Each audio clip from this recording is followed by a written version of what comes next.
Hey up guys, what's going on and welcome to the top 5 most surprising omissions in the Galarian Pokedex here in Generation 8 of Pokemon.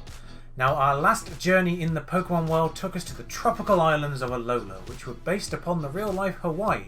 So naturally the new and existing Pokemon that made up the Alolan Dex were put together based on the kinds of animals and species one would find in a place like Hawaii. Overall, they did a good job. However, somehow they forgot to include the literal hula Pokemon Blossom or even Solrock and Lunatone in games under the titles Sun and Moon. Amusingly and ironically somewhat, all three of these feature in our next adventure. Generation 8 takes us to Galar, a region inspired by my home country, the United Kingdom. I will likely use both the terms United Kingdom and Britain in this video. There is a difference between the two, but this isn't a geography lesson, so I won't get into that now. This video will contain spoilers, though I won't be showing any of the new designs. This is a video about omissions after all, so I'll only be featuring on existing Pokemon that haven't made the Dex. But I will mention a few new Pokemon's names potentially, or at the very least talk about their designs, so if you haven't completed your journey and want to be completely free of any spoilers, it may be best to hold off on this video just for a little while. I will be giving a specific warning when I'm about to mention something new from the games though, so do feel free to listen on and then just skip a little bit when I get to that. Anyway, let's get into the top 5. In number 5, I'm just going to be talking about insects in general. First of all, I'm not exactly sure how famous the UK is for its bugs, but as for someone who lives here, I feel they are somewhat iconic to us. As such, it feels like there are a few big open spots in the Galar Dex that should have been filled by some bug types. There are some that are absolutely right to be there. The inclusion of Combi and Ribombi lines, a nod to the quintessentially British pastime of beekeeping, are perfect. But where's the bee that isn't a bee? Where is Beedrill? At this point we can all pretty much agree that Beedrill is actually a wasp, not a bee. And any British person who has ever attempted to eat outdoors in the summer know that wasps are everywhere, and an absolute menace. So Beedrill definitely should have been here. However, Beedrill is merely an honourable mention here. The next 30 seconds or so will contain some spoilers, so feel free to skip ahead now. I also feel like Britain is well known for its variety of butterflies, moths and ladybirds, or ladybugs to those of you who say that term. The first of those is represented by the returning Pokemon Butterfree, although some other of the butterflies are missing. The latter two are covered by new Pokemon, but they didn't need to be. We already have a moth Pokemon or two, and we also have a ladybird Pokemon already, in the form of Ledian. So why not include them and make new bug Pokemon out of insects that have yet to be seen in the Pokemon world? The third of the new bug lines in the game also suffers from the same problem, although it is possibly one of my favourite designs nonetheless. We already have a Centipede/Millipede Pokemon line, so why not use that and give Firebug to something new? However, the biggest omission when it comes to bugs is not in new Pokemon designs. It is the existing Pokemon of Heracross. Stag beetles are a thing in Britain, and Heracross is a competitive Pokemon, which I feel is something somewhat lacking in general in the bug types, although we have yet to see how the new ones fare in that regard.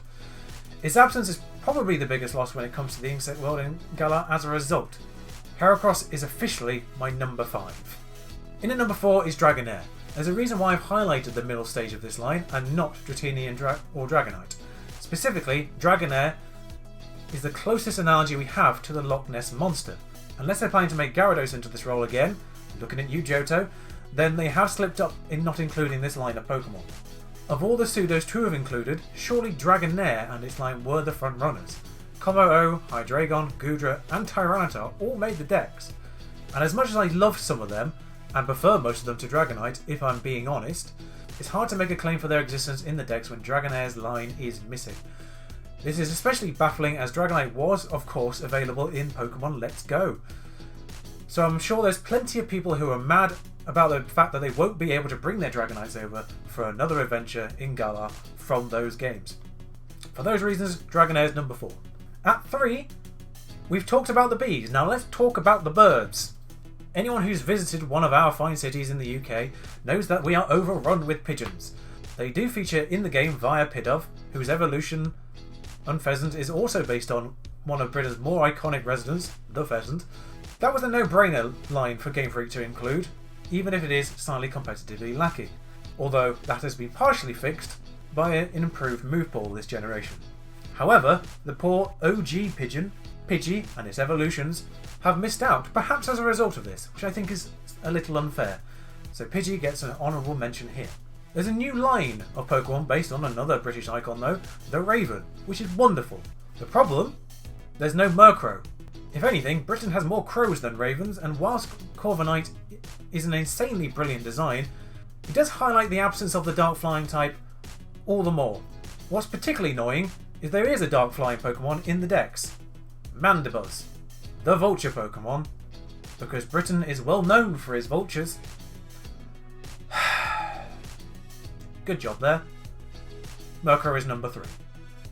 At 2, I'm technically cheating here. At 2 is all of the fossils. Britain is the envy of the world when it comes to geology. We have the most varied geology per square mile of any country on Earth. Most specifically of interest is what is referred to as the Jurassic Coast. There is a diagonal band of rock that runs across the Britain just underneath the surface that is primarily made up of rock that is from the eras relating to dinosaurs and fossils, and is abundant with them. If you've ever visited the southwest coast of England or the Yorkshire coast, this is why fossils are everywhere in their gift shops and museums in those areas. And if you've ever been to one of their beaches, you might have picked one up for yourself for free. Fossils are present in Galar in an interesting new way, but the old ones are absent. It's not enough that Pokemon based on ancient creatures, but aren't actual fossil Pokemon like Wimpod, Golisopod and Lapras, are in the Dex. The full roster should be, and it's as simple as that. What's particularly surprising in its absence is Aerodactyl though. With the seeming Godzilla motif that some of the Gigantamax forms have taken, it's a missed opportunity for a Rodan-esque design for Gigantamax Aerodactyl, when Butterfree has taken on the Mothra mantle. Though I was expecting that Rodan for Charizard originally, since he is a fire-flying type, and Gigantamax doesn't appear to change typing, so perhaps it's not that surprising after all. If I'm honest though, this omission is the one that personally hurts me the most, which has slightly affected its rating in this list.